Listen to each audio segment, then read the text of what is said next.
Let me ask you something and be honest with yourself.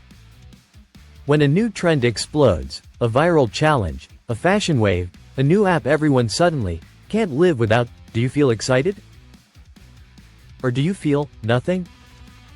Maybe even a quiet resistance. You don't rush to join. You don't feel left out. You don't feel pressure.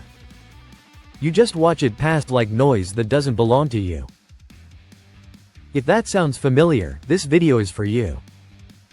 Because psychology shows that people who never join trends aren't indifferent by accident. They think differently. They process social influence differently. And their brains respond to validation in a very different way.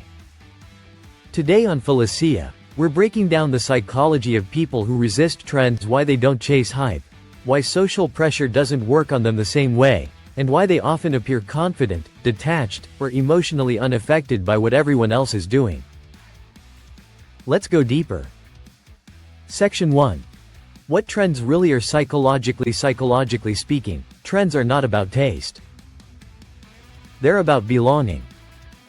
Trends activate social approval systems, fear of exclusion, dopamine linked to visibility. When you follow a trend, your brain gets a signal.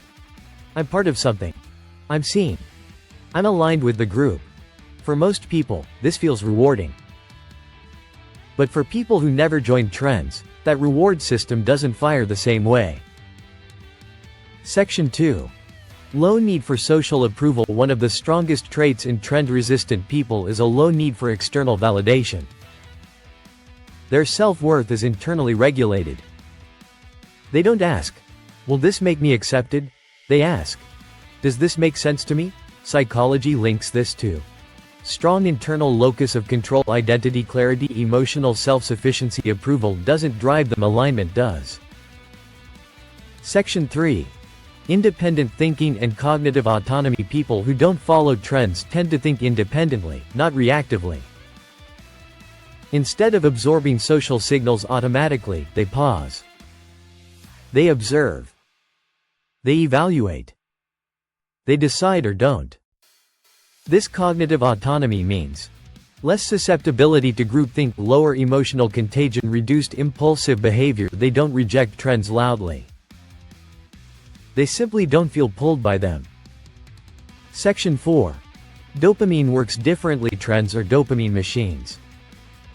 Likes, views, visibility, novelty. But trend-resistant individuals often have lower dopamine dependence on social reward. Their dopamine comes from mastery, meaning solitude, internal progress, so trends feel empty, not exciting. Not because they're superior, but because the stimulation doesn't match their reward system.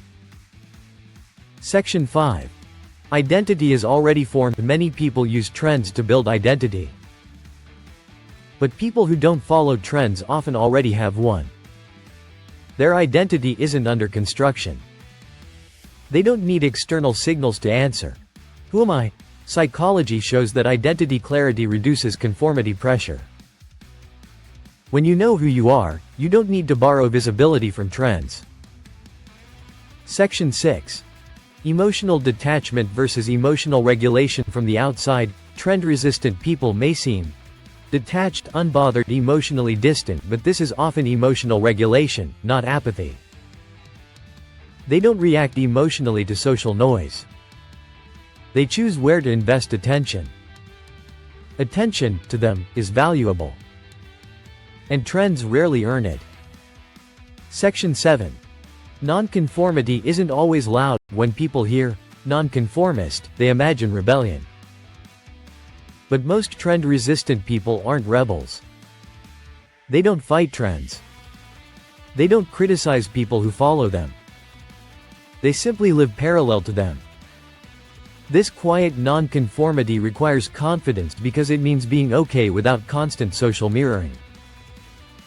Section 8. Is it a strength or a defense mechanism? Here's an honest psychological distinction. Sometimes not caring about trends is a strength. Self-trust, autonomy, low anxiety, but sometimes it's a defense. Avoidance of comparison, fear of visibility, past rejection. The key difference is this. Do you feel peaceful or guarded?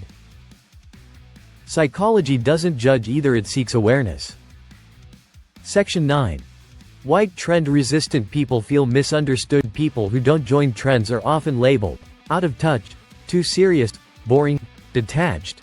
But internally, they're often observant, grounded, selective, deeply intentional. They don't need to be everywhere. They need to be aligned. If you've never felt pulled by trends, it doesn't mean something is missing. It may mean your identity isn't outsourced. In a world built to capture attention, not giving it away easily is a form of power. Quiet power. If this video resonated, if it put language to how you experience the world, then you'll probably enjoy what we explore here. On Philosya, we break down human behavior, identity, and psychology without hype, without noise. If you want more conversations like this, you're welcome to subscribe. Not because it's trending, but because it feels true. I'll see you in the next video.